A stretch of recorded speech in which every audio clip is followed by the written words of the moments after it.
નમસ્કાર દર્શક મિત્રો, હું છું પરમાર અમીશા. તમે જોઈ રહ્યા છો લોક સામના ન્યૂઝ. તો જોઈએ આજના સમાચાર સુરતથી અમારા રિપોર્ટર નૈતિક રેશમવાળા સાથે.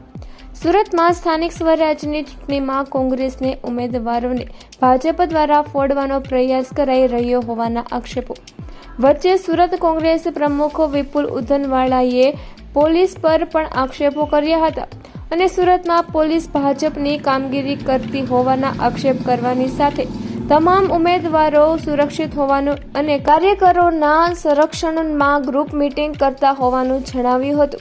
પોલીસ દ્વારા ફોન કરી ઉમેદવારોને ડરાવાઈ રહ્યા હોવાનું પણ આક્ષેપ કર્યો હતો.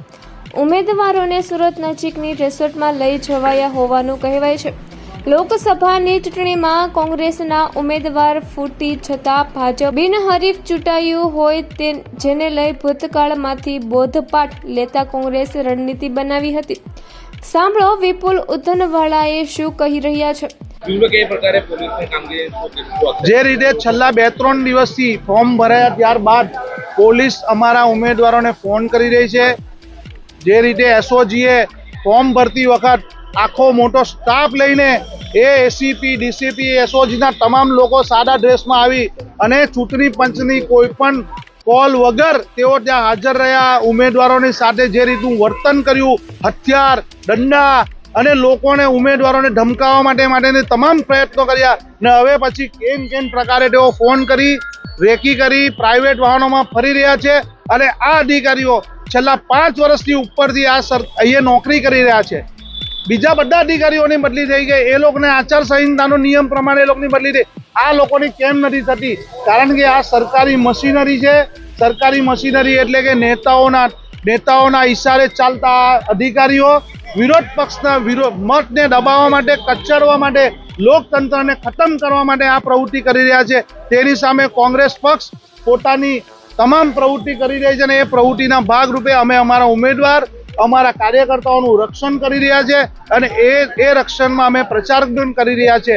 લોકતંત્રને બચાવવું, લોકોના મતને, લોકોના વિશ્વાસને બચાવવું એ આપણો બંધારણીય અધિકાર છે અને એ બંધારણીય અધિકારની અંદર જેટલો શાસક પક્ષ જરૂરી છે એટલો જ વિરોધ પક્ષ જરૂરી છે.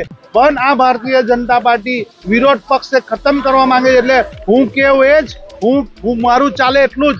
અમે ખોટું કરીએ તો કોઈ વિરોધ કરવાવાળો હોવો નહીં જોઈએ. હું ખોટું કરું, ભ્રષ્ટાચાર તો કોઈ પૂછવાવાળો નહીં હોવો જોઈએ. એ નીતિથી, પોલીસના દમનથી, પોલીસની શક્તિથી, બહુમતીના જોરે લોકોનો મત દબાવવાની કોશિશ કરે છે. કોંગ્રેસ એની સામે લડી રહી છે. ઉમેદવારોને કેન પ્રકારે ખોટા નંબરોથી ફોન કરી રહ્યા છે. એ લોકોને સવાલ પૂછવામાં આવે, તમે કેમ ઉભા રહ્યા, શું જરૂર હતી, આ બધી બાબતો પૂછવામાં આવી રહી છે.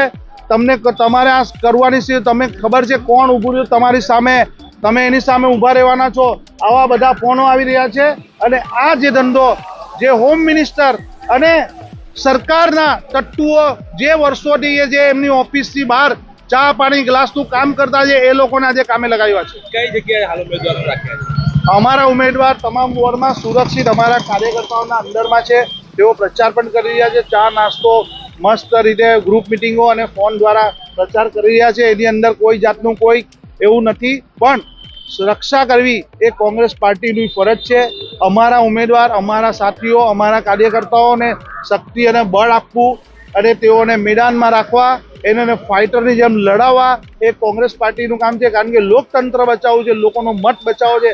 મારા સુરત શહેરના એક મતથી મારે રક્ષણ કરવાની છે. એના માટે મારે લોહીનું ટીપું છેલ્લું હશે ત્યાં સુધી હું લડતો રહીશ. તો ફરી મળીશું એક નવા સમાચાર સાથે. ત્યાં સુધી જોતા રહો લોક સામના ન્યૂઝ.